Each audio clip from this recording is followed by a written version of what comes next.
Price Lord. நம்ம யாவரும் எடுத்துக்கொள்வோம். யோவான் புஸ்தகத்தை நாம் யாவரும் எடுத்துக்கொள்வோம். யோவான், புக் ஆஃப் ஜான், யோவான் புஸ்தகம் 3ஆம் அதிகாரம், சாப்டர் 3 யாவரும் எடுத்துக்கொள்வோம். 1ஆம் வசனம் முதல் 6வது வசனம் வரைக்கும் நம்ம அப்படியே படிப்படியாக நம்ம படிப்போமாக. யாவரும் எடுத்துக்கொள்ளுங்க. யோவான் 3ஆம் அதிகாரம் 1வது வசனம் முதல் 6வது வசனத்தை நாம் படிப்போமாக. யூதருக்குள்ளே அதிகாரியான நிக்கோதேமு என்னப்பட்ட பரிசேயன் ஒருவன் இருந்தான். அவன் காலத்திலே இயேசுவினிடத்தில் வந்து, ரபி, நீர் தேவன் இடத்தில் இருந்து வந்த போதகர் என்று அறிந்திருக்கிறோம். ஏனெனில் ஒருவனும் தன்னுடனே தேவன் இராவிட்டால் நீர் செய்கிற இப்படிப்பட்ட அற்புதங்களை செய்ய மாட்டான் என்றான். பாருங்க, யூதர்களுக்குள்ளே அதிகாரியான நிக்கோதேமு என்னப்பட்ட பரிசேயன் ஒருவன் இருந்தான். அவன் ராகாலத்தில் இயேசுவினிடத்தில் வந்து, தனியாக வந்து, ரகசியமாக வந்து, பரிசேயர்கள் அன்றைக்கு இயேசுவோடு பேசக்கூடாது, பழகக்கூடாது, அவரோடு கூட இருக்கக்கூடாது என்று சொல்லி அவர் என்ன செய்கிறார், எந்த காரியத்தை செய்து எந்த காரியத்தை பார்த்து குற்றம் கண்டுபிடிக்கலாம் என்று சொல்லிதான் இந்த பரிசேயர்கள், சதுசேயர்கள், ஆசாரியர்களுடைய சாஸ்திரிகளுடைய வேலைகள். அவர்கள் இயேசுவுக்கு முன்பாக நிற்க முடியாதனால, அவர் மகிமையான காரியங்களை, அவர் அற்புதமான காரியங்களை அவர் செய்கிறதுனால அவருக்கு முன்பாக நிற்க முடியாதனால, ஆனாலும் அவரிடத்தில் ஏதாகிலும் குற்றம் கண்டுபிடிக்க முடியுமா என்பதுதான் இந்த பரிசேயர்களுடைய, அநேகருடைய பரிசேயர்களுடைய வேலை. ஆனாலும் இந்த நிக்கோதேமு என்ன செய்கிறாரு, எப்போ வராரு, ராகாலத்தில் வராரு. ராகாலத்தில் அவர் வராரு. அப்படி என்றால் ரகசியமாக வராரு, யாரும் பார்த்திடக்கூடாது என்று சொல்லி. ஆனாலும் அவர் வரும்போது அவர் என்ன சொல்றாரு, இயேசுவினிடத்தில் இருந்து, ரபி, நீ தேவனிடத்தில் வந்த போதகர் என்று அறிந்திருக்கிறோம். ரபி என்றால் போதகர். ஆமென். ரபி, நீ போதகர் என்று, தேவனிடத்தில் வந்தவர் என்று நாங்கள் அறிந்திருக்கிறோம். ஏனெனில் ஒருவனும் தன்னுடனே தேவன் இராவிட்டால் நீர் செய்கிற இப்படிப்பட்ட அற்புதங்களை செய்ய மாட்டான் என்றான்.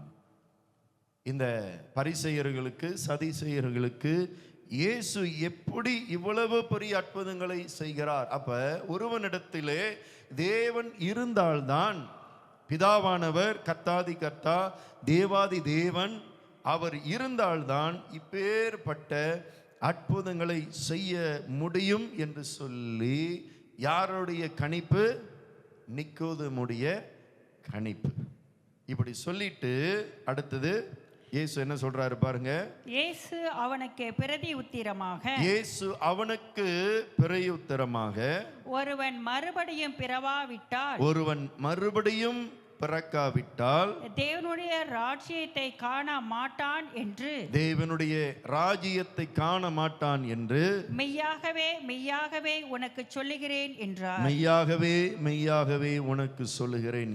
அவன் நிக்கோதேமு கேட்ட கேள்விக்கும் இயேசு சொன்ன பதிலுக்கும் ரொம்ப அவனையே குழப்படி செய்தது.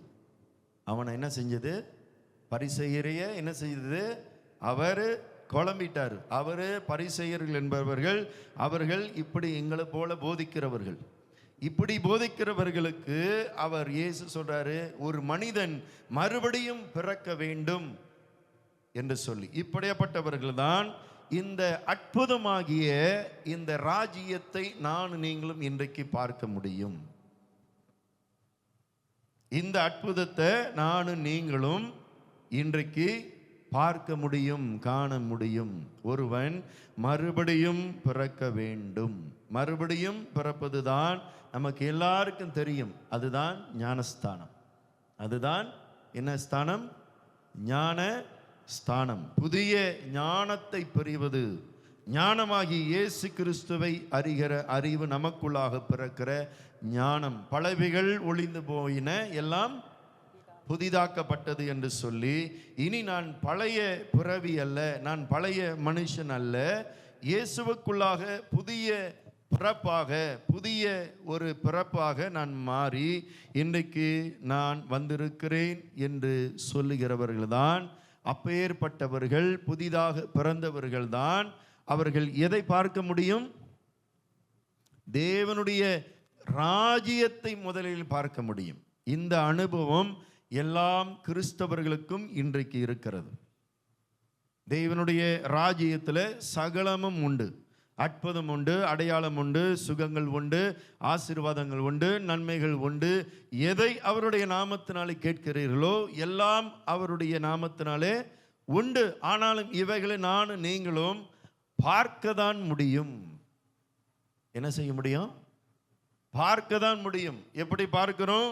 எழுத்து வடிவமாக இயேசு கிறிஸ்து இந்த உலகத்திற்கு நமக்கு கொடுத்த இந்த வேதத்தின் மூலமாக, எழுத்தின் வடிவமாக இன்றைக்கு அவருடைய ராஜ்யத்தை நானும் நீங்களும் விசுவாசத்தோடு காண்கிறோம் அல்லது பார்க்கிறோம். தேவனுடைய ராஜ்யம் இன்றைக்கு யாருக்குள்ளாக இருக்கிறது? சொல்லுங்க. உங்களுக்குள்ளாக இருக்கிறது, நமக்குள்ளாக வந்திருக்கிறது. தேவனுடைய ராஜ்யம் உங்களுக்குள்ளாக எனக்காக வருவதுதான் அதனுடைய முதல் அடையாளம் தான் ரட்சிப்பு. அவர் நமக்கு தெரிந்து கொண்டார், அவர் நம்மளுடைய உள்ளத்திலே வந்தார், அவர்தான் ஆண்டவர் என்று சொல்லி நாம் ஏற்றுக்கொண்டு இன்றைக்கு நாம் எல்லாரும் கிறிஸ்துவுக்குள்ளாக மறுபிறவி பிறந்திருக்கிறோம். என்ன பிறவி? மறுபிறவி பிறந்திருக்கிறோம். இது எல்லாருக்கும் தெரியும். நான் தான் ஞானஸ்தானம் எடுத்துட்டேனே, இன்னைக்கு ஆண்டவர் நான் தான் துதிக்கிறேனே, அவரை ஆராதிக்கிறேனே என்று சொல்லி எல்லாருக்கும் இது தெரியும் தான், உண்மைதான். ஆனாலும் அநேக இந்த ராஜ்யத்தை பார்ப்பதோடு நின்று விட்டார்கள். தேவனுடைய ராஜ்யம் மகிமையானது, வல்லமையானது, மகத்துவமானது என்று சொல்லி நம்ம கேட்கிறோம். அதை காண முடிகிறது. ஆனாலும் அதை ருசி பார்க்க முடிகிறதா? அல்லது அதை நானும் நீங்களும் இன்றைக்கு அனுபவிக்க முடிகிறதா? சொல்லுவாங்களே, ஏப்பிள் சாப்பிட்டுக்கிட்டே இருக்கப்பா, எனக்கு நீ கொடுத்தாதான் தெரியும் ருசின்னு சொல்லுவாங்களே. ருசியாக இருக்கு அப்படின்னு சொல்லி ஒரு ஏப்பிளை நான் சாப்பிட்றேன். நீங்கள் என்ன நினைப்பீங்க? ஏப்பிள் எங்களுக்கு கொடுத்தாதான் தெரியும். அப்போ அனுபவித்தால்தான் அதனுடைய மகிமையை நானும் நீங்களும் இன்றைக்கு ராஜ்யத்துக்குள்ளாக அதனுடைய மகிமையை என்னத்தை அனுபவிக்க முடியும். இன்றைக்கு சபை பார்க்கிறது, இன்றைக்கு சபை எல்லாவற்றையும் அறிந்திருக்கிறது. எழுத்து வடிவமாக நானும் நீங்களும் தேவனுடைய ராஜ்யத்துக்குள்ளாக பிறந்து விட்டோம், உண்மை. ஆனாலும் இதுக்குள்ளாக சபை இன்றைக்கு அப்படியே நின்று விட்டது. அப்படி என்றால் நான் உங்களுக்கு என்ன சொல்லுகிறேன் என்றால், நாம் கர்த்தரை ஆராதிக்கிறோம், அவருக்குள்ளாக மகிமைக்குள்ளாக வருகிறோம், அவர்தான் எனக்காக மரித்தார், எனக்காக உயிர்த்தார், இவைகளெல்லாம் விசுவாசிக்கிறோம். இதுதான் பரிசுத்த ஸ்தாலத்துக்கு அடையாளம். என்ன அடையாளம்? பரிசுத்த ஸ்தாலம். பரிசுத்த ஸ்தாலம் என்பது ஜெப ஆலயம். அன்றைக்கு இருந்த தேவ ஆலயம். தேவ ஆலயம், ஜெப ஆலயம் என்பது வேற, ஆண்டவருடைய தேவ ஆலயம் என்பது வேற, டெம்பிள். ரெண்டு வித்தியாசமாகிறது. தேவனுடைய ஆலயத்தில் என்ன இருக்கும் என்று நானும் நீங்கள் பார்ப்பீர்கள் என்றால், வெளியே அவருக்கென்று சொல்லி பலிபீடம் ஒன்று இருக்கும். என்ன பீடம்? பலிபீடம். இன்றைக்கு இயேசுவுக்கு நாம் நன்றி செலுத்த பலிபீடம் தேவை. அதுதான் இதை இன்றைக்கு எதுக்கு ஒப்பாக சொல்லப்படுகிறது? இந்த புல்பீட்ட பலிபீடம். பலி செலுத்த வேண்டும், ஆராதனை செலுத்த வேண்டும், நன்றி செலுத்த வேண்டும், அவரை உயர்த்த வேண்டும் என்று சொல்லி பலி இல்லாமல் ஒருவரும் பரிசுத்த ஸ்தானத்துக்குள்ளாக நுழைய முடியாது. இந்த பரிசுத்த ஸ்தானத்துக்குள்ளாக நுழைய வேண்டும் என்றால் முதலிலே பலி செலுத்துவார்கள். இந்த பலிதான் இன்றைக்கு நம் நாவுனால, அதனால தான் நம்மளே ஜீவ பலியாக, இன்றைக்கு ஆடு மாடு எடுத்துட்டு வந்து இன்றைக்கு வெட்ட வேணாம், இன்னைக்கு வெட்டி பலி செலுத்த வேணாம். நானும் நீங்களும் இன்றைக்கு ஜீவ பலியாக ஒப்பு கொடுக்க வேண்டும். நானும் நீங்களும் தான் இன்றைக்கு தேவனுக்கு நேராக ஜீவ பலியாக தன்னையே ஒப்பு கொடுத்து ஆண்டவரை நோக்கி ஆராதிக்க வேண்டும். தேவனை ஆராதிக்கிறவர்கள் எங்கே நுழைகிறார்கள்? பரிசுத்த ஸ்தானத்துக்குள்ளாக நுழைவார்கள். பரிசுத்த ஸ்தானம் என்பது எப்படி இருக்கும்? நுழைந்த உடனே ரைட் ஹேண்ட் சைடில் என்ன இருக்கும்? அங்கே ஒரு மேசையை போட்டு 12 அப்பங்கள் இருக்கும். எத்தனை அப்பம்? 12 அப்பங்கள் இருக்கும். இங்கிட்டு லெஃப்ட் ஹேண்ட் சைடில் பார்த்தீங்கன்னா குத்து விளக்கு இருக்கும். என்ன விளக்கு? குத்து விளக்கு. 7 வடிவில் இருக்கிற 7 விளக்கு, குத்து விளக்குகள் இந்த லெஃப்ட் ஹேண்ட் சைடில் இருக்கும். நேரடியாக என்ன இருக்கும் என்றால், மறுபடியும் கர்த்தருக்கு அங்கதான் தூபம் காட்டுகிற பலிபீடம் இருக்கும். தூபம் காட்டும் பலிபீடம். இன்றைக்கு நானும் நீங்களும் கர்த்தரை ஆராதிக்கிறோம், பலி செலுத்துறோம். இதான் தேவனுடைய ராஜ்யத்தை நானும் நீங்களும் இன்னைக்கு பார்க்கிறோம். இதுதான் முதல் படி எல்லாம் கிறிஸ்தவர்களுக்கும். அடுத்தபடியாக நானும் நீங்களும் இன்றைக்கு இயேசுவாகிய அவருடைய சரீரத்தை நாம் இன்றைக்கு பார்க்கிறோம். அவருடைய சரீரம். இந்த 12 அப்பங்கள் எதை குறிக்கிறது என்றால், இயேசு கிறிஸ்து எனக்காக 12 கோத்திரத்துக்கும் சகல ஜனங்களுக்கும் அவர் எனக்காக சரீரத்தை இந்த உலகத்துக்கு வந்து கொடுத்து, அவர் ஜீவ பலியாக மாறி அவரை தேடுகிறவர்களுக்கு அவர் ஒளியாக இருக்கிறார் என்று அர்த்தம்தான் இந்த குத்து விளக்கு. இந்த குத்து விளக்கு எடுத்துக்கிட்டீங்க என்றால் அதனுடைய அர்த்தங்கள் நிறைய இருக்கிறது. அவர் இந்த உலகத்திலே பிரகாசிக்கிற ஒளியாக வந்தார். ஆனால் ஒளியானது அவரை பற்றி கொள்ளவில்லை. இதுதான் யோவான் சொல்லுகிறான். பார்ப்போமா? யோவான் 1ஆம் அதிகாரம், யோவான் 1ஆம் அதிகாரம் 7. அவன் தன்னால் எல்லாரும் விசுவாசிக்கும்படி அந்த ஒளியை குறித்து சாட்சி கொடுக்க சாட்சியாக வந்தான். பாருங்க, எந்த ஒளியாகிய இயேசு கிறிஸ்துவை சாட்சி கொடுக்க வந்தான். அவன் அந்த ஒளி அல்ல. அவன் அந்த ஒளி அல்ல. அப்படி என்றால் யோவான் ஸ்நானன் ஒளி அல்ல. அந்த ஒளியை குறித்து சாட்சி கொடுக்க வந்தவனாய் இருந்தான். உலகத்திலே வந்த எந்த மனுஷனையும் பிரகாசிப்பிக்க செய்கிற ஒரே ஒளியே அந்த மெய்யான ஒளி. உலகத்தில் வந்த எந்த மனுஷனையும் பிரகாசிக்கிற ஒளியே அந்த மெய்யான ஒளி. அவர் உலகத்தில் இருந்தார். உலகம் அவர் மூலமாய் உண்டாயிற்று. உலகமோ அவரை அறியவில்லை. 11வது வசனம். அவர் தமக்கு சொந்தமானதிலே வந்தார். அவர் தமக்கு சொந்தமானதிலே, சொந்தமானவர்கள் யாரு? இஸ்ரவேல் ஜனங்களுக்காக அவர் இறங்கி வந்தார்.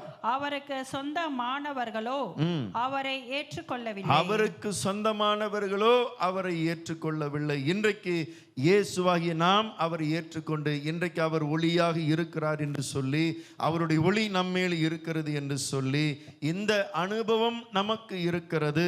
இதையெல்லாம் நினைத்துதான் அவருடைய சமூகத்திலே தூபபீடமாக நாம் அவருக்கு செலுத்துகிறோம் ஆராதனை. இது எல்லாம் இந்த பங்கு நம்ம செய்கிற காரியம்தான் தேவனுடைய ராஜ்யத்தை நான் நீங்களும் இன்றைக்கு காண்கிறோம். இதனுடைய அனுபவத்தை நாம் இன்றைக்கு அனுபவித்தோம். உண்மைதான்.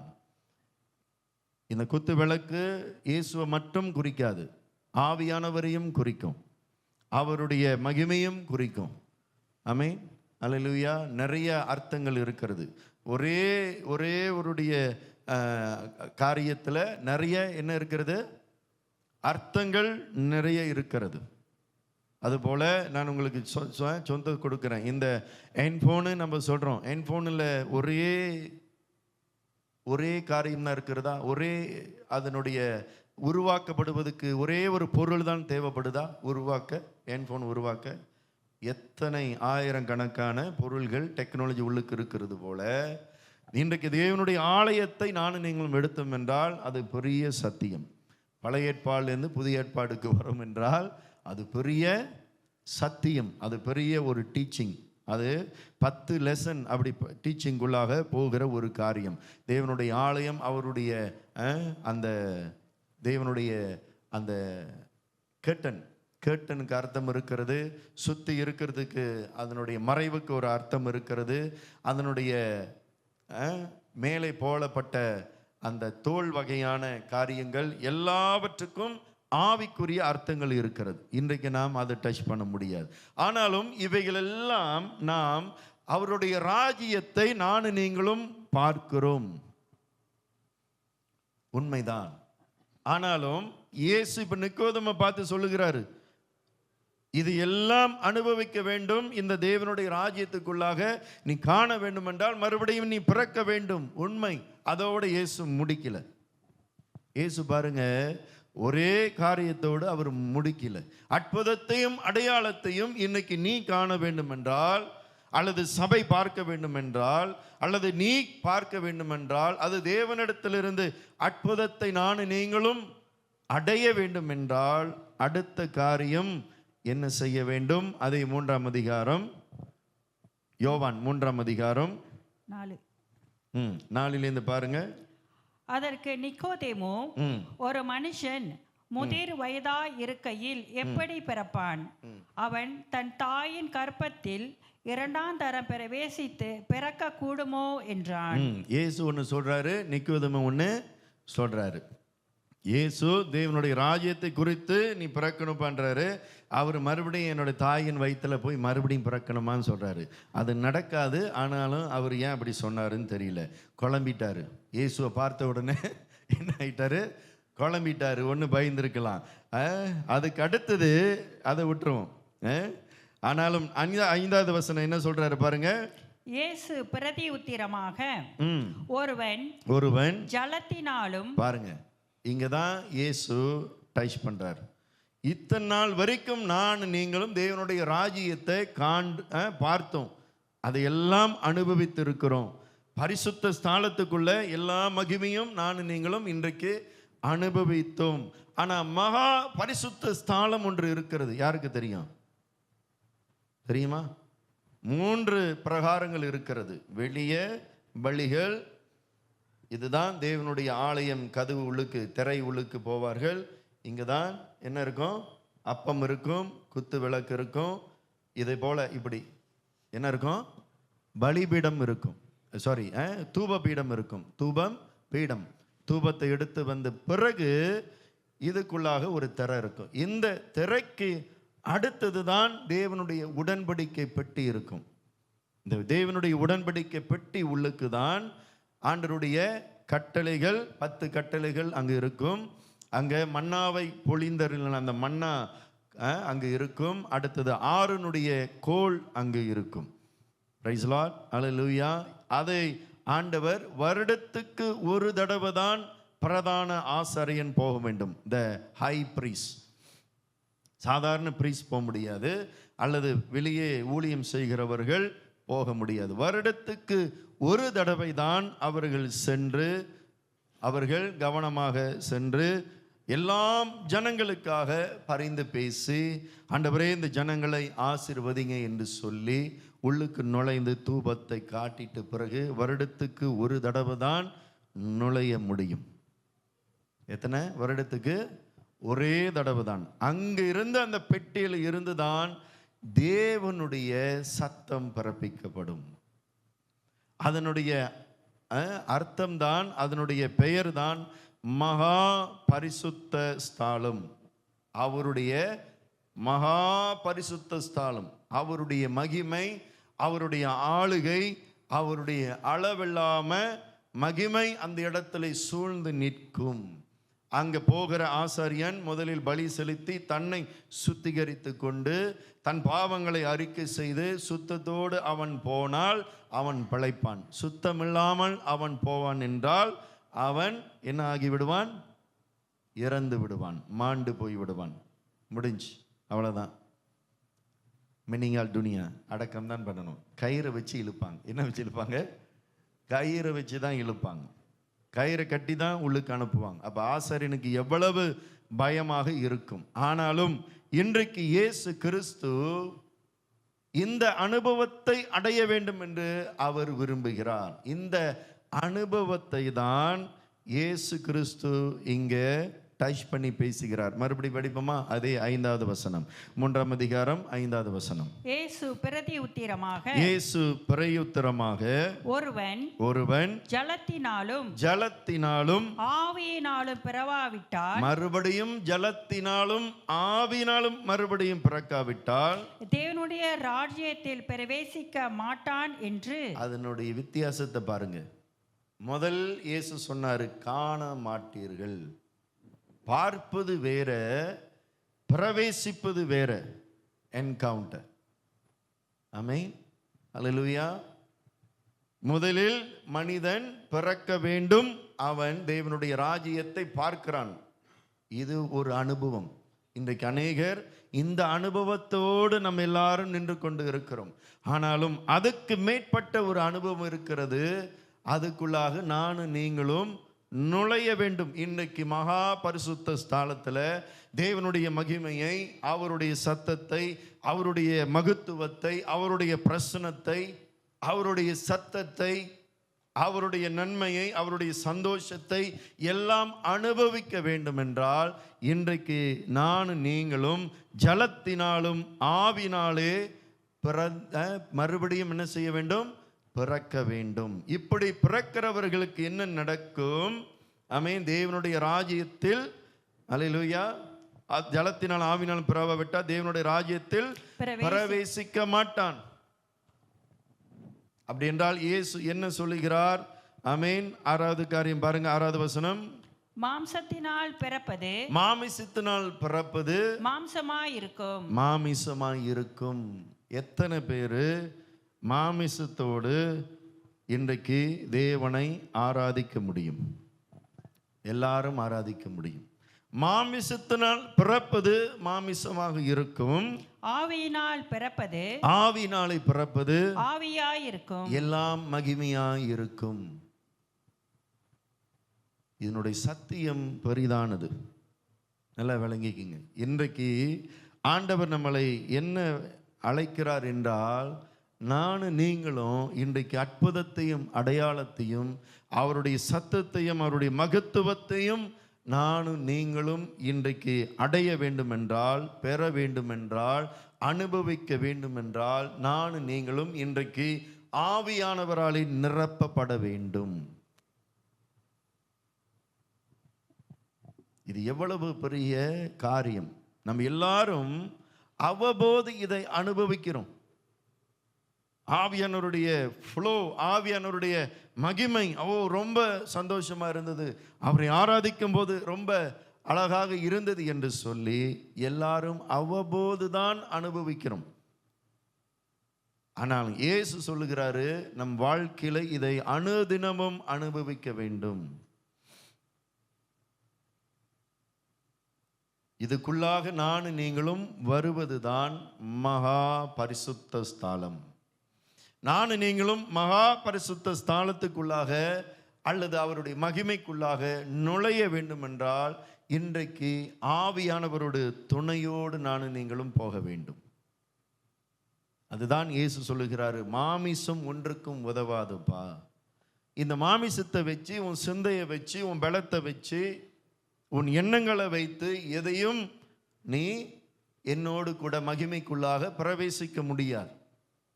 இன்றைக்கு சபை ஆவியானவருடைய துணையை கேட்க வேண்டும். இதை தான் போன வாரம் நான் சொன்னேன். இன்னைக்கு நான் நீங்களும் மகா பரிசுத்த ஸ்தலத்துக்குள்ளாக நுழைய வேண்டும் என்பதுதான் கர்த்தருடைய விருப்பம். இப்பேற்பட்டவர்கள் நுழைவர்கள் தான். அதுதான் இயேசு சொல்லுகிறார், என்னை போல நீயும் செய்ய முடியும்பா, அற்புதங்களும் அடையாளங்களும் நீ செய்ய முடியும். அப்படி என்றால் முதலில் நீ பிறக்கணும். முதலில் உன் பாவ மன்னிப்பை இயேசுவினிடத்தில் சொல்ல வேண்டும். இயேசுவே என்னை மன்னிங்க, நான் ஒரு பாவி, இனி நான் பாவம் செய்வதில்லை, உங்களுடைய பிள்ளை, ஆண்டவரே உங்களை நான் முழு மனதோடு ஏற்றுகிறேன். இதுதான் புதிய பிறப்பு. இந்த புதிய பிறப்போடு அனுபவத்தோடு நிற்க வேண்டாம். அடுத்த அனுபவத்துக்காக சபை கடந்து போக வேண்டும். இரண்டாவது ஞானஸ்தானம் சபை எடுக்க வேண்டும். முதல் ஞானஸ்தானத்திலே சபை நிற்கிறது. அதுதான் ஞானஸ்தானம். யோவான் ஞானஸ்தானம் கொடுக்கும் போது, நான் உங்களுக்கு ஜலத்தினாலே ஞானஸ்தானம் கொடுக்கிறேன், ஒருவர் ஆவினாலே ஞானஸ்தானத்தை உங்களுக்கு கொடுக்கும்படியாக வருகிறார். அது அன்றைக்கு நடந்த பெந்தகோஸ்து நாள் உண்மை. இன்றைக்கு பெந்தகோஸ்து நாள் போல நமக்கு நடப்பது இல்லை. காரணம், அன்றைக்கு ஆவியானவர் ஜலத்தினாலே அசைவாடின ஆவியானவர். ஆதியிலே அவர் ஜலத்தினாலே அசைவாடி கொண்டு இருந்தார். ஆவியானவர் எங்கே காத்து கொண்டு இருந்தாரு? ஆதியிலே அவர் காத்து கொண்டு இருந்தார் சபை மேலே பொழியும்படியாக. ஆதியிலே தேவன் வானத்தும் பூமியும் சிருஷித்தார். பூமியானது ஒழுங்கன்மையும் வெறுமையுமாய் இருந்தது. ஜலத்தின் மேல் ஆவியானவர் அசைவாடி கொண்டு இருந்தார். ஆவியானவர் மனிதன் மேலே பொழியும்படியாக அன்றைக்கே அவர் காத்திருந்தார். அந்த காத்திருப்பு தான் அப்போஸ்தலர் 2ஆம் அதிகாரம் பெந்தகோஸ்து நாள் அன்றைக்கு சபைக்குள்ளாக பெரிய ஒரு அனுபவத்தை ஆண்டவர் கொடுத்தார். அன்றைக்கு இறங்கின ஆவியானவர் இன்றைக்கு வரைக்கும் எல்லாருக்குள்ளாக இருக்கிறார். நம்ம நினைக்கிறோம் ஆவியானவர் அன்றைக்கு போல அவர் இறங்கி வர வேண்டும் என்று சொல்லி. இல்லை, அன்றைக்கு இறங்கின ஆவியானவர் அன்று முதல் இன்றைக்கு வரைக்கும் உங்க கூட என் கூட தான் இருக்கிறார். ஆனாலும் ஆவியானவர் இன்றைக்கு என்ன சொல்ல வருகிறார், ஆண்டவர் என்ன சொல்ல வருகிறார், அடுத்த நிலைக்கு போகணும்பா, பிரவேசிக்கணும். மகா பரிசுத்த ஸ்தலத்துக்குள்ளே நான் நீங்களும் பிரவேசிக்கிறோம். இன்றைக்கு அவருடைய ராஜ்யத்தை பார்த்துட்டோம். அவர் நல்லவர், மகிமை உள்ளவர், மாறாதவர், எல்லாவற்றையும் பார்க்கிறோம். ஆனா இன்றைக்கு அனுபவிக்க முடியல, ருசிக்க முடியல கிறிஸ்துவின் வாழ்க்கை. சிம்பிளா சொன்னா இயேசு சொல்றாரு, நான் உன்னை விட்டு விலகுவதும் இல்லை, உன்னை கைவிடுவதும் இல்லை. உலகத்தின் முடிவு பரிணாமம், சகல நாட்களில் நான் உங்களோடு கூட இருக்கிறேன். இது எத்தனை பேர் ருசியாக அனுபவிக்க முடியும்? மாமிசத்தில் நானும் நீங்களும் ஜெபிக்க முடியும். மாமிசத்தில், அதனால் இயேசு சொல்றார், மாமிசம் ஒன்றுக்கும் உதவாது. மாமிசத்தில் ஜெபிப்பது ஒன்றுமே இல்லாமல் நமக்கே தெரியும், ஒன்றுமே இல்லை, இங்க ஒன்றுமே வேலை செய்யல, எந்த ஒரு மகத்துவத்தையும் நம்மளால உணர முடியல.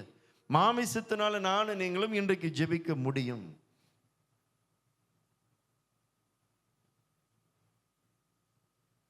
இந்த அனுபவம் எல்லார் கிறிஸ்துவருடைய வாழ்க்கையிலும் இருக்கும். எனக்கு இல்லை என்றால் எனக்கு நிறைய இருக்கு, நிறைய இருக்கும்.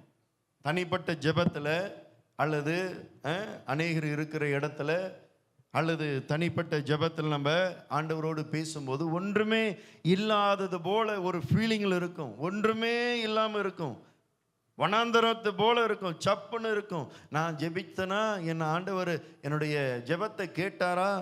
ஏன் ஒன்றுமே எனக்கு வேலை செய்யலை, எந்த ஒரு ஃபீலிங் இல்லாமல் நான் ஜெபம் பண்ணுறேனே. காரணம் என்ன? மறுபடியும் ஆவியினாலே நம்ம பிறக்கப்படலை.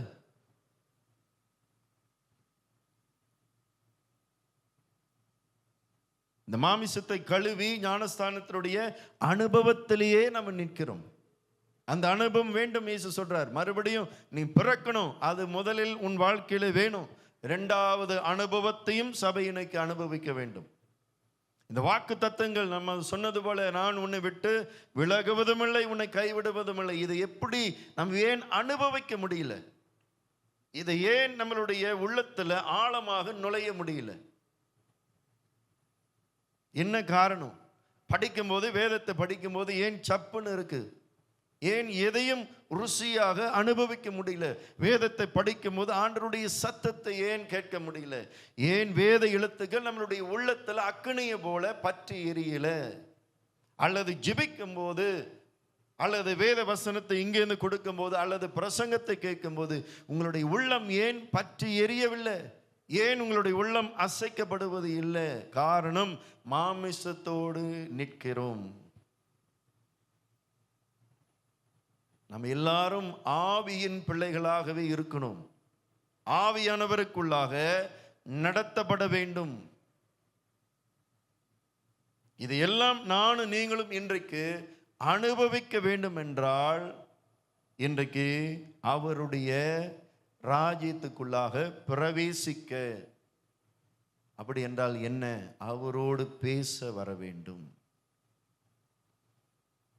அவரோடு இடைப்பட, அணு தினமும் இடைப்பட நானும் நீங்களும் இன்றைக்கு வர வேண்டும். இதைதான் போன வாரம் சொல்லியிருந்தேன். போன வாரம் வேற விதமா பிரசங்கம் பண்ணோம். இந்த வாரம் வேற சத்தியத்தை வைத்து உங்களுக்கு போதிக்கிறேன். சத்தியம் அவ்வளவு இருக்கிறது, கொஞ்சம் இல்ல, நிறைய இருக்கிறது. ஆவியானவருடைய மகிமை பற்றி பேச வேண்டும் என்றால் அது கடலை போன்றது. கடல் எவ்வளவு ஆழமாக இருக்கிறது, எவ்வளவு பெரிதாக இருக்கிறது, கடலின் மகத்துவம் எவ்வளவு மகிமையாக இருக்கிறது போல ஆவியானவருடைய மகத்துவம் இன்றைக்கு நிறையாக இருக்கிறது. இந்த ஆவியானவருடைய துணையோடு தான் நானும் நீங்களும் இன்றைக்கு மகா பரிசுத்த ஸ்தலத்துக்குள்ளாக நுழைய வேண்டும். ஆவியானவருடைய மகிமைக்குள்ளாக நுழைய வேண்டும். இந்த ஆவியானவருடைய மகிமைக்குள்ளாக நுழைந்தால்தான், அனுதினமும் அவரோடு பேசினால்தான் இன்றைக்கு நாம் மாமிசத்தோடு ஜெபம் செய்ய மாட்டோம். அரை மணி நேரம் ஜெபம் செய்தாலும் அது உங்களுக்கு தெரியும், ஆண்டவர் எனக்குள்ளாக இருக்கிறார், என் ஜெபம் கேட்கப்பட்டு இருக்கிறது, கர்த்தர் என்னை காத்திருக்க சொல்லுகிறார், என்னை அமைதியாக இருக்க சொல்லுகிறார் என்று சொல்லி அது நமக்கு உறுதியாக தெரியும். இன்னைக்கு வேதத்தில் எத்தனை வாக்குத்தத்தங்கள் இருக்கிறது? 5000 வாக்குத்தத்தங்களுக்கு மேலாக இருக்கிறது. இது ஏன் என் வாழ்க்கையில் வர முடியல? அவருடைய தழும்புகளாலே குணமாக்கப்படுகிறோம். பேதுரு புஸ்தகம் சொல்லப்படுகிறது, பீட்டர் புஸ்தகத்தில் அவருடைய தழும்புகளாலே. அவர் நமக்காக அடிக்கப்பட்டார், நொறுக்கப்பட்டார். அந்த அடிப்பட்டது நிமித்தம் இன்றைக்கு அவருடைய தழும்புகளாலே, அவருடைய காயத்தினால என்னுடைய சரீரம் சுகமாக்கப்படும் என்று சொல்லி ஏன் இந்த வசனத்துக்கு நேராக நம்ம அனுபவிக்க முடியல?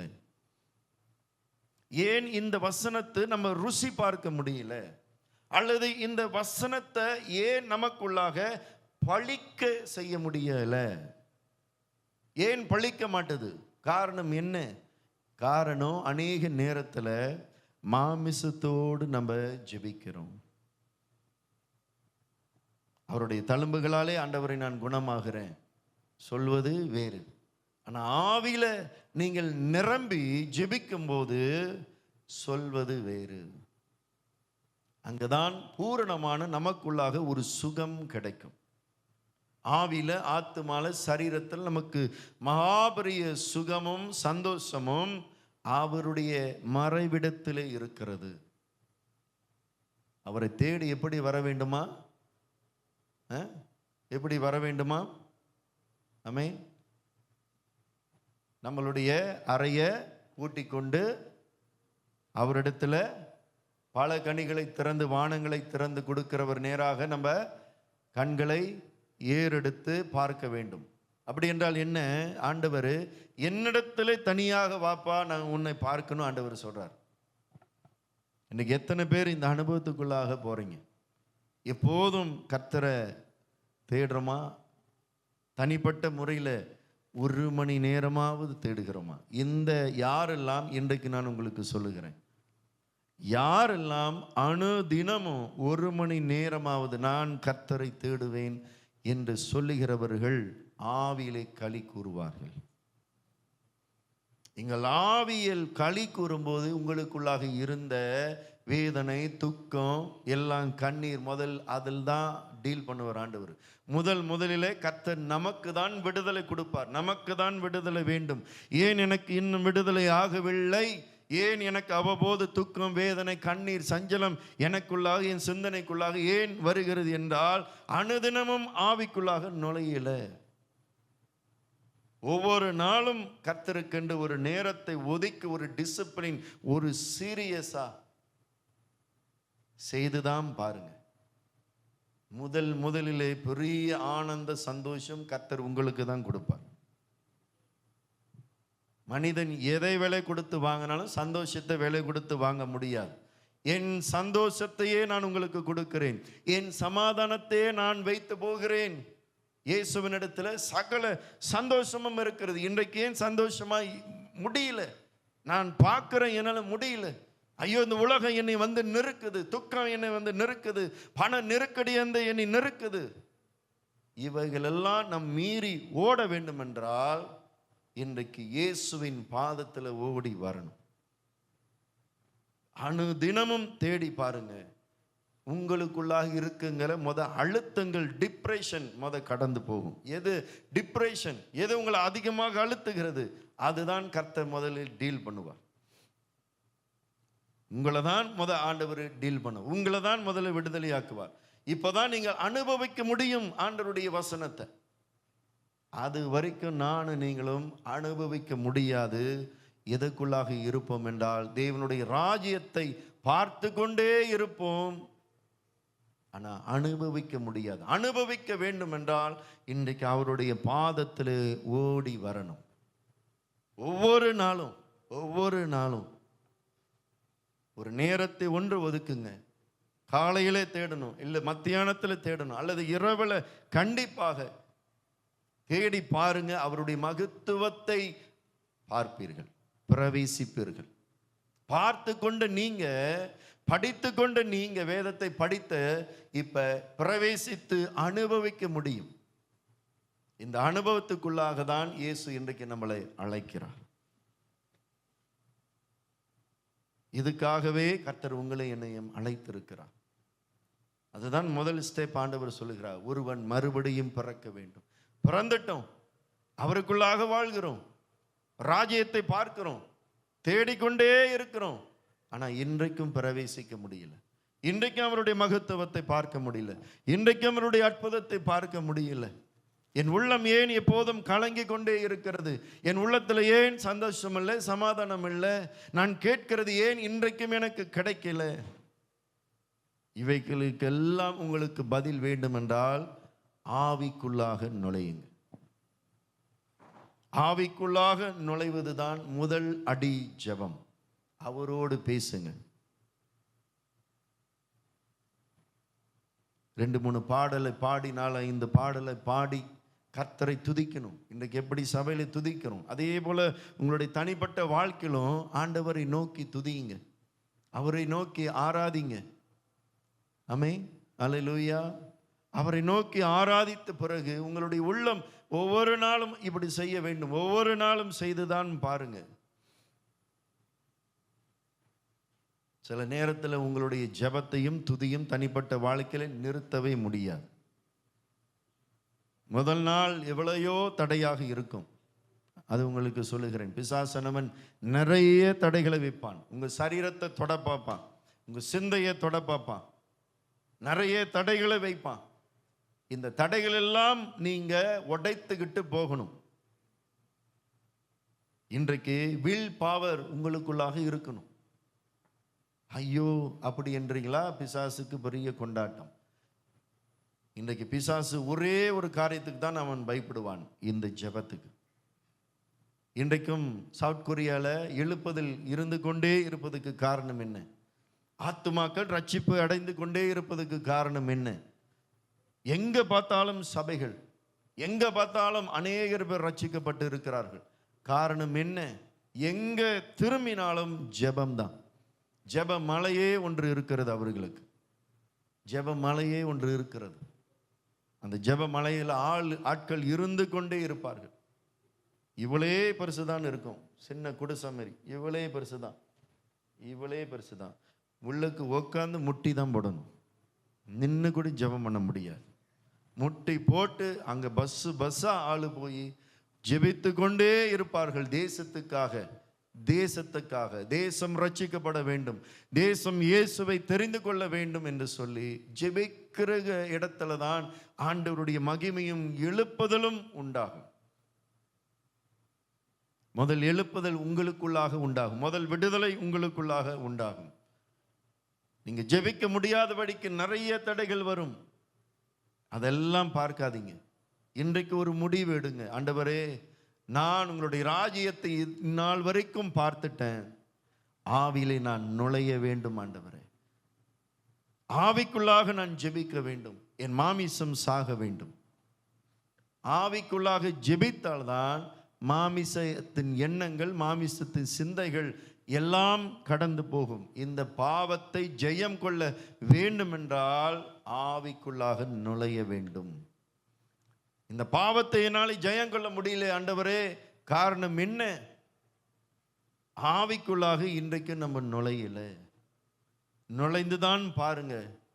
ஆவியானவர் உங்களை வழிநடத்துகிற விதம் வேறு. இங்குதான் அதுக்கு அர்த்தம், பெயர். ஒரு மனிதனுக்கு உண்டாகப்படுகிற எழுப்புதல். எழுப்புதல் என்பது என்ன? முதலில் உங்களுடைய வாழ்க்கையிலே அணு தினமும் கர்த்தரை தேட வேண்டும். இதுதான் முதல் எழுப்புதல். இதுதான் நம்மளால செய்ய முடியாது. இதுதான் நிறைய நாட்கள் நமக்கு நிறைய என்ன சொல்லுவோம், காரணத்தை சொல்லுவோம். இனியும் காரணத்தை சொல்லுகிற காலம் நமக்கு போதாது. புதிதாக ரட்சிக்கப்பட்ட வந்தவர்கள் வேறு, பரவாயில்ல. அவர்கள் கர்த்தரை அறிந்து கொள்ள, வேதத்தை அறிந்து கொள்ள பல காரியத்தை அவர்கள் உற்சாகத்தோடு தேடுவார்கள். ஆனால் இன்றைக்கு நாம் 3 வருடத்துக்கு மேலாக ஆண்டவருக்குள்ளாக இருந்து இன்றைக்கு அனுதினமும் ஜெபிக்க நமக்கு நேரம் இல்லை என்போமானால், இன்றைக்கு நல்லா ஞாபகம் வைத்துக் கொள்ளுங்க, பிசாசானவன் நம்மளுடைய வாழ்க்கையை மலராதபடிக்கு, ருசி உள்ளது ஆகாதபடிக்கு, மகிமை உள்ளது ஆகாதபடிக்கு அவன் நம்மை என்ன சொல்லலாம், பக்க வழியாக நம்மளை வந்து தொடுகிறான். பிசாசனவன் நானும் நீங்களும் இன்றைக்கு நினைக்கிறது போல அல்ல. அவன் பெரிதான மோசமானவன், பக்க வழியாக வருகிறவன், இந்த சிந்தனையில வந்து பேசுகிறவன். எது கீவ் அப் பண்ணாலும் ஜெபத்தை கீவ் அப் பண்ணாதீங்க. இன்று முதல் செஞ்சு பாருங்க. முதலிலே நடப்பது உங்களுக்குள்ளாக வரும் ஒரு விடுதலை. விடுதலை வந்த பிறகு பெரிய இங்கதான் ஆனந்த சந்தோஷத்தை நானும் நீங்களும் அனுபவிக்க முடியும். அதுதான் ஆவியானவர் நமக்கு கொடுக்கிற ஜெபத்தின் துதியின் சந்தோஷத்தை நானும் நீங்களும் அனுபவிக்க அனுபவிக்க அனுபவிக்க ஒரு நாளும் மிஸ் பண்ண மாட்டீங்க. இந்த உலகத்தின் சிற்றின்பங்களை வெறுத்து, ஏன் இன்றைக்கும் சிற்றின்பங்களை வெறுக்க முடியல, உலகத்தை ஏன் வெறுக்க முடியல, உலகம் வேண்டாம் என்று சொல்லி ஏன் என்னால் சொல்ல முடியல, நான் ஆவிக்குள்ளாக இன்னும் பிரவேசிக்கல. காரணம், மாமிசத்திலே நான் பிழைத்திருக்கிறேன். மாமிசம் இப்படி நிற்கும், ஆவியை அடக்கிறோம். அதுதான் கலாத்தியர் புத்தகம் சொல்லுகிறது. மாமிசம் ஆவிக்கு விரோதமாக, ஆவி மாமிசத்துக்கு விரோதமாக ஒன்றுக்கொன்று யுத்தம் செய்கிறது. இருக்கா வேதவசனம்? ஒன்றுக்கொன்று யுத்தம் செய்து கொண்டே இருக்கும். 5:17 படிப்போமா? கலாத்தியர் 5:17. மாம்சம் ஆவிக்கு விரோதமாகவும் ஆவி மாம்சத்திற்கு விரோதமாகவும் இச்சிக்கிறது. நீங்கள் செய்ய வேண்டும் என்றிருக்கிறவைகளை செய்யாதபடிக்கு இவைகள் ஒன்றுக்கொன்று விரோதமாயிருக்கிறது. பாருங்க, இவைகள் செய்ய வேண்டும் என்று நான் ஜெபிக்க வேண்டும் என்று நினைக்கிறேன், நன்மை செய்ய வேண்டும் என்று சொல்லி நினைக்கிறேன், பாவம் செய்யாதபடிக்கு கர்த்தருக்காக நன்மை செய்ய முடியும்படியாக நினைக்கிறேன். ஒன்றுக்கு ஒன்று எப்போதும் யுத்தம் கொண்டே இருக்கும். நம்மளால ஜெயிக்கவே முடியல. காரணம் என்ன? உலகத்தில் நாம் பிறந்த போதே ஜெயித்து கொண்டுதான் வந்தோம். இந்த உலகத்தில் நாம் பிறந்தது ஜெயம் கொள்ளும்படியாக தான் கர்த்தர் நம்மளை அழைத்தார். ஆனால் ஒன்றுக்கொன்று நமக்குள்ளாக போராட்டம் இருந்து கொண்டே இருக்கிறது. ஆவி சொல்லும் போய் ஜெபம் பண்ணுன்னு, மாமிச சொல்லும் போய் டிவி பாருணும். ஆவி சொல்லும் கர்த்தரை தேடுன்னு, மாமிச சொல்லும் கூட்டாளியோட போய் சேரணும், உலகத்தை போய் சேரணும், உலகத்தை போய் பாருணும், இல்லை சும்மா உட்காந்துடணும், அல்லது என் போனை பாரு தட்டுணும். இதுதான் மாமிசம். உங்களுக்குள்ளாக இரண்டுமே யுத்தம் செய்யும். நன்மையும் சத்தத்தை கேட்பீங்க, தீமையான சத்தத்தையும் கேட்பீங்க. ஒன்றுக்கொன்று எதிர்த்து நிற்கும். இந்த ஒன்றுக்கொன்று எதிர்த்து நிற்கிற மாமிசத்தை நானும் நீங்களும் இன்றைக்கு அடக்கி உட்கார வைக்கணும். என்ன செய்யணும்? அடக்கி உட்கார வைக்க வேண்டும் என்றால் ஒரே நாளில் அடக்கி உட்கார வைக்க முடியாது. பெரிய பலவான ஒரே நாளில் அடிச்சு உட்கார வைக்க முடியாது. கொஞ்சம் காலங்கள் பிடிக்கும். 2 வாரம் பிடிக்கும், ஒரு 3 வாரம் பிடிக்கும். ஒவ்வொரு நாளும் நீங்கள் தேட தேட நமக்குள்ளாக இருந்த இந்த மாமிசத்தின் வீரம், இந்த மாமிசத்தின் காரியங்கள் உடைக்கப்படும் உடைக்கப்படும் உடைக்கப்படும்.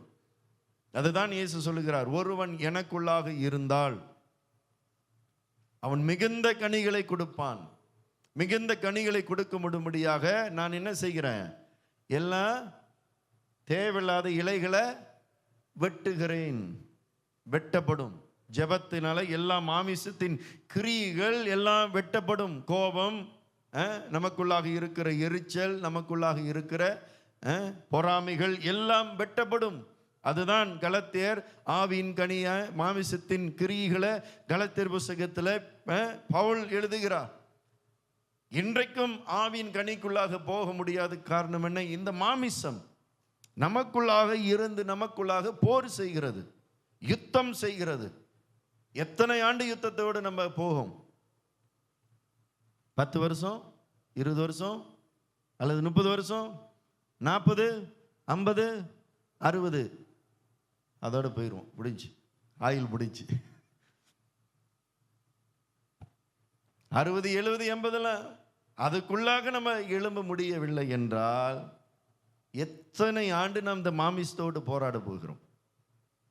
இந்த மாமிசத்தை நானும் நீங்களும் இன்றைக்கு அடக்கி உட்கார வைக்கணும். இது உட்கார வைக்க வேண்டும் என்றால் ஆவிக்குள்ளாக நானும் நீங்களும் இன்றைக்கு கடந்து வர வேண்டும். ஆவியிலே ஜெபிக்க வேண்டும், ஆவியிலே களி கூற வேண்டும். இப்படி வருகிறவர்கள் தான் உங்களை நீங்களே அதை ஜெயம் கொண்டு பிறகு இந்த உலகத்தை ஜெயம் கொள்ள முடியும். Amen. Praise the Lord. Hallelujah. நீங்க ஆவிக்குள்ளாக நுழைந்துட்டீங்கன்னா நீங்க கேட்கப்பட்ட எந்த காரியமா இருந்தாலும் சரி, உங்களுடைய விசுவாசம் பெருகி காத்திருப்பீர்கள். விசுவாசம் பெருகி காத்திருப்பீர்கள், விசுவாசத்தோடு இருப்பீர்கள். அது வந்தாலும் வராவிட்டாலும், கர்த்தர் எனக்கு கொடுத்தாலும் கொடுக்காவிட்டாலும், உங்களுடைய உள்ளம் எந்த நேரமும் சோர்வு அடையாமல் களி கூர்ந்து கொண்டே இருக்கும். எந்த அனுபவம் வேண்டும்? ஆவிக்குள்ளாக நுழைய வேண்டும். ஒவ்வொரு நாளும் கர்த்தரை தேடி பாருங்க. ஒவ்வொரு நாளும் ஆண்டவர் இயேசுவை துதித்து பாருங்க. ஆமென். Praise the Lord. 1 மணி நேரம் கர்த்தருக்கு ஒதுக்கும் போது நானும் நீங்களும் இன்றைக்கு ஆவியினாலே பிறந்து விட்டோம், அதுக்குள்ளாக நுழைந்து விட்டோம் என்று நினைக்கிறவர்களுக்கு ஆண்டவர் செய்ய போகிற அற்புதங்கள் தனி. ஆமென். இந்த ஆண்டு அற்புதத்தின் ஆண்டு. அற்புதத்தை நானும் நீங்களும் அடைய வேண்டும் என்றால் இன்றைக்கு ஆவிக்குள்ளாக நுழைய வேண்டும். Praise the Lord. ஹல்லேலூயா. ஒவ்வொரு நாளும் செய்யுங்க. தனிப்பட்ட முறையில் கர்த்தரை தேடுங்க, அல்லது குடும்பமாக ஒவ்வொரு நாளும் தேடுங்க. யார் யாருக்கோ நேரத்தை கொடுக்குறோம், நமக்கு நேரம் கொடுக்குறோம், பெற்றோர்களுக்கு நேரம் கொடுக்குறோம், வாத்தியாரங்களுக்கு நேரம் கொடுக்குறோம், கூட்டாளிகளுக்கு நேரம் கொடுக்குறோம், ஃபோனுக்கு நேரம் கொடுக்குறோம், டிவிக்கு நேரம் கொடுக்குறோம். எல்லாத்துக்கும் நேரம் கொடுத்து ஜீவனுள்ள தேவனுக்கு ஆண்டவருக்கு நேரம் கொடுக்காவிட்டால் என்ன ஆகும்? இவைகளெல்லாம் நீங்கள் ஜெயம் கொண்டு இன்றைக்கு 1 மணி நேரத்தை தெரிந்து கொள்ளுங்கள். 1 மணி நேரம் போதுங்க. இந்த 1 மணி நேரத்தை வைத்து ஆரம்பிக்கும் போது அதோட படிப்படியாக நான் சொல்லவே மாட்டேன். 1 மணி நேரம் போதுமா? நீங்கள் சொல்லுவீங்க, பத்தலை பாஸ்டர் சொல்லுவீங்க. இதுதான் உண்மை. இந்த சபை ஆசீர்வதிக்கப்பட வேண்டும் என்றால், அல்லது உங்களுடைய வாழ்க்கை உயர்த்தப்பட வேண்டும் என்றால், ஆசீர்வதிக்கப்பட வேண்டும் என்றால், உங்களோட தனிப்பட்ட காரியங்கள் எல்லாம் செயல்பட வேண்டும் என்றால், அடைப்பான காரியங்கள் கர்த்தர் எல்லாவற்றையும் நகர்த்தி ஆசீர்வதிக்க வேண்டும் என்றால், இந்த ஆவிக்குள்ளாக நானும் நீங்களும் இன்றைக்கு நுழைய வேண்டும். Praise the Lord. ஹல்லேலூயா. இன்னைக்கு தீர்மானம் எடுக்க முடியுமா? முடியுமா? ஹல்லேலூயா. Praise the Lord. அதனால இன்னும் துதிப்போமா? இன்னும் ஆராதிக்க முடியுமா? இன்றைக்கு இந்த ஒப்பு கொடுத்தலோடு கர்த்தருடைய சமூகத்தில் சென்று இன்றைக்கே உங்களுடைய வீட்டுக்கு சென்று ஜெபிங்க. இன்றையிலிருந்து ஆரம்பிங்க, நாளையிலிருந்து ஆரம்பிக்காதீங்க. இன்றைக்கு வீட்டுக்கு போகின உடனே உங்களுடைய ஜெபத்தை நீங்க ஆரம்பித்து பாருங்க. 1 வாரத்தின் 1 நாள் தடையில்லாமல் செய்துதான் பாருங்க. நான் சொன்னது சரியா சரியில்லையா? கர்த்தருடைய வசனத்தை வைத்து உங்களுக்கு போதித்திருக்கிறேன். நான் சொன்னது உண்மையா உண்மை இல்லையா என்று சொல்லி இன்றைக்கு நீங்கள் அனுபவிக்கிற அனுபவத்தை பிறகு சாட்சியாக வந்து சொல்லுங்கள். ஆமென். Praise the Lord. ரெடியா? துதிப்போமா? அல்லேலூயா. முதல் பாடல், 2வது பாடல், அப்படியே 3வது பாடல். அல்லேலூயா. தேவனுடைய மகிமைக்குள்ளாக பிரவேசிப்போம். ஓ அல்லேலூயா. சந்தோஷத்துக்குள்ளாக இன்றைக்கு சொல்லுங்க, ஆண்டவரே என்னை ஆவிக்குள்ளாக என்னை மறுபடியும் பிறக்க வைங்க, என்னை ஆவியின் மனுஷனாக என்னை மாற்றுங்க என்று சொல்லி ஓ ஹல்லேலூயா அவரை நோக்கி ஜெபம் பண்ணுவோமாக. முழு இருதயத்தோடு, முழு பலத்தோடு, முழு ஆவியோடு. அல்லேலூயா. பிதாவை தொழுது கொள்கிற ஒரு காலம் வந்திருக்கிறது என்று சொல்லி இயேசு சமாரிய பெண்ணோடு சொன்னார். அல்லேலூயா. பிதாவை தொழுது கொள்ளுகிறவர்கள் ஆவியோடும் உண்மையோடும் முழு மனதோடும் முழு பலத்தோடும் அவரை தொழுது கொள்வார்கள் என்று சொல்லி வேதம் சொல்லுகிறது. அல்லேலூயா. ஆவியோடும் உண்மையோடும் முழு மனதோடும், அல்லேலூயா, ஆவியோடு துதிக்க வேண்டும். இன்றைக்கு நானும் நீங்களும் ஜெபிக்கிற ஜெபம் இந்த மாமிசத்தின் கிரியைகள் உடைக்கப்பட்டு ஆவிலே களி கூர்ந்து இன்றைக்கும் நம் வீடு சென்று கர்த்தரை நோக்கி துதித்து அவரோடு 1 மணி நேரமாவது இன்று முதல் நான் அவரோடு பேசுவேன், அவரோடு ஆராதிப்பேன், அவரோடு இணைவேன். அல்லேலூயா. அவருடைய வேதத்தை நான் படிப்பேன் என்று சொல்லி இவைகளெல்லாம் ஆவிக்குரிய காரியங்களை நான் தொடர்ந்து செய்வேன் என்று சொல்லி கர்த்தருக்கு நேராக இன்றைக்கு அல்லேலூயா உங்களுடைய இருதயத்தை ஒப்புக்கொடு.